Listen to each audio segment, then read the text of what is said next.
I can swear, I can joke.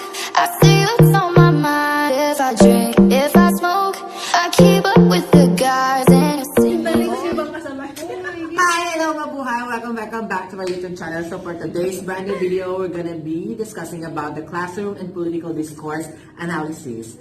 So for today, I have with me Miss Danny Girl. Introduce yourself. So hi, I'm Danny, as you all know, and we are also discuss about for today the week 7, which discusses about the memes, the analysis about memes. So here it is. Are you ready? Okay.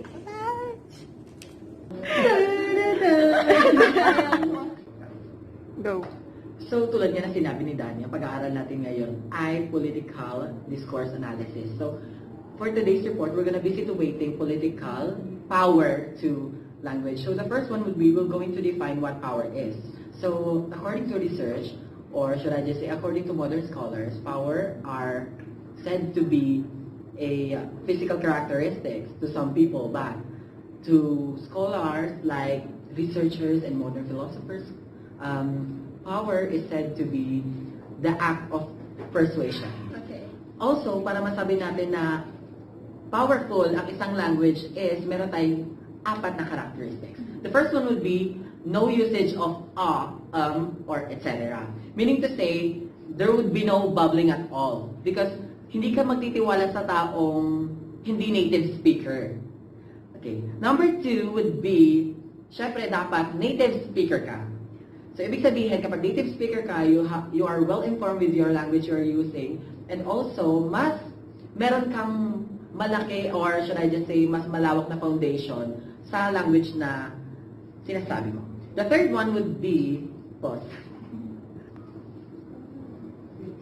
The third one would be direct speaker, meaning to say, since you are native speaker of the language, you have to be direct on the point. Meaning to say, you don't really have to make other people be confused of what you are talking, as long as you know your purpose, you know your significance, you know what you are talking to, then you would be okay. The third one would be the fourth one would be knowing the concept of political bet. So when we talk about the political bet, according to Luke's 1974, it has something to do with policy preferences. Because when we talk about language and power, we all know that people will do what you want them to do if they want your policies or the rules you're...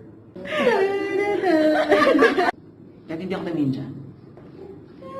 In line with that would be the political persuasion. So here, when we talk about political persuasion, it has something to do with giving special attention to language as a tool of power. We all know naman na in the Philippine context, we are using speech for us to be able to know or to persuade people. Also, when it comes to political discourse analysis, we have 2 major functions of it. The first one would be the unity. So here comes the slogans and stereotypes or the propaganda. Like in the context of Philippines or the history of the Philippines, alam naman natin na si Rizal, gumamit siya ng isang propaganda na kung saan gumamit siya ng language. In what way? Because we all know that language may either be written or verbally orated. Meaning to say, si Rizal, gumamit siya ng written way of propaganda para i-disseminate yung idea sa mga tao na tayo ay sinasakop. Tayo ay inaalipustan na ng mga mananakop. That would be under the example of unity, which is the first function. The next one would be the persuasion. So ito, pinaka-common sa lahat, wherein kapag gumamit naman talaga tayo ng language is may power talagang connected doon or interrelated. So ibig sabihin, kapag gumagamit tayo ng language is may persuasion na nagaganap. So here under the persuasion is the content versus the text itself. So according to Luke's 1974, sinasabi niya na ang mga tao, bilang tayo nga ay nag-aaral ng discourse analysis, mas na-persuade natin yung tao depende sa text na ginagamit, hindi sa content. So ibig sabihin, yung matter, or should I just say, yung words matter. For example, I'm gonna be saying that we bombed Iraq. So yung mga tao, hindi nila kumbaga, susundin yon. But if I said, United States bombs Iraq, yon, susundin yun ng tao. Kasi, kapag sinabi nating we, tayong lahat. Pero kapag sinabi nating United States, ibig sabihin, limited lang yung tao natin. So, ang prefer ng mga tao is gamitin yung word na we. So, ibig sabihin nun, tinutukoy tayong lahat. Nagigets po ba? Manonood? Pause. Okay, in line with what Darrelton said, political linguistic discourse analysis gives focus on the political views wherein language were used to persuade people or also to manipulate the people by the use of language. And according to the research that we've studied or we use to discuss right now, ang language is defined in different ways, which is it can be defined that has its different ways of how it acquires its meanings.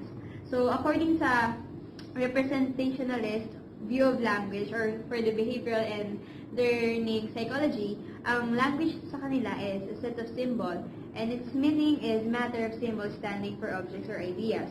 They assume that people learn the meaning of the language through experiences, which is yung thought is nagda-direct ng meaning ng language na sinasabi nila. And also, yung thought na yun is also nagsisignify kung ano ba yung dinidefine ng mismong language na yun, na experiences din. Then also, sinasabi rin dito na, as I said a while ago, that experiences are thoughts about and the thoughts are associated with words. That means the thoughts is related to the experiences that we have. Kumbaga, for example, may isang bata, kapag sinabi mo na mainit yan, tapos nahawakan niya, na mainit nga. So, yung experience niya na yun is magmamanifestate doon sa sinabi nung nanay niya, for example, na mainit yung bagay na yun. So, for the semanticist naman, according to Langer 1951, it is a vehicle of human thought, wherein ito ay parang isang makina na kung saan nagpo-produce ng lengguwahe. Kasi ito lang daw yung tanging paraan para ma-articulate natin yung ating mga kaisipan. So through language we can communicate and through language we can articulate what is inside of our mind. And also ganoon din na sinasabi ng semanticist na yung sa language is nagkakaroon ng naming or categorization ng language. Like for example, kung ano yung common sa isang language, kumbaga nakakategorize sila as isang part. Tapos ganun din yung sa abstraction, which is yung abstraction is nag-i-involves ng learning about the subject or the details na tumutulong sa mga tao para mas maintindihan pa kung ano ba yung language na yun.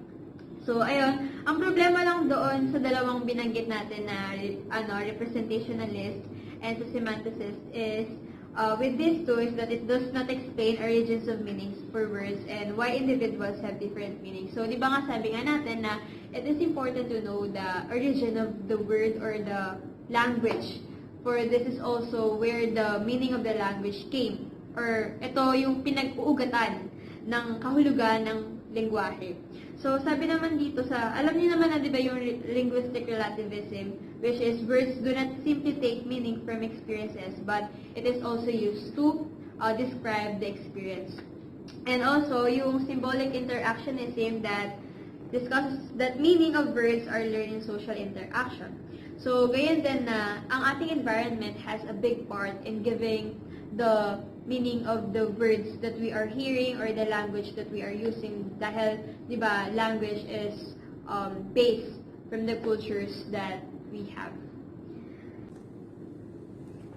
So, in line doon sa symbolic interactionism, also yung constructivist na tumutukoy that interpretative processes develop in social interactions. Kumbaga, yung constructivist and yung yung symbolic interactionism is almost connected or related to each other since they are all discusses about the social interaction na nakakaapekto sa pagbibigay ng meaning ng language. So, in conclusion, masasabi natin na yung PLDA work assume that power struggles are part of how political subjects and events are signified. It simply means that the act of signification are inherently political. So, kumbaga, nagagamit natin ang language or mostly ng mga taong nasa may posisyon sa politics para gayon na makapag-influence ng tao. So, gayon din na yung words and phrases do not simply form meanings based on semiotic structure, but it is also on how the reader or the viewer interpreted those meanings or those words. And also, for the last thing, meanings are not reduced to either structure or interpretative norms of speech communities. Dahil ang meaning ng isang language is nagbe-base ito sa atin or sa iba't ibang pananaw. Kumbaga, hindi lang natin makukulong ang isang lengguwahe sa isang meaning dahil marami itong meaning base sa iba't ibang konteksto at pananaw. Salamat at maraming salamat.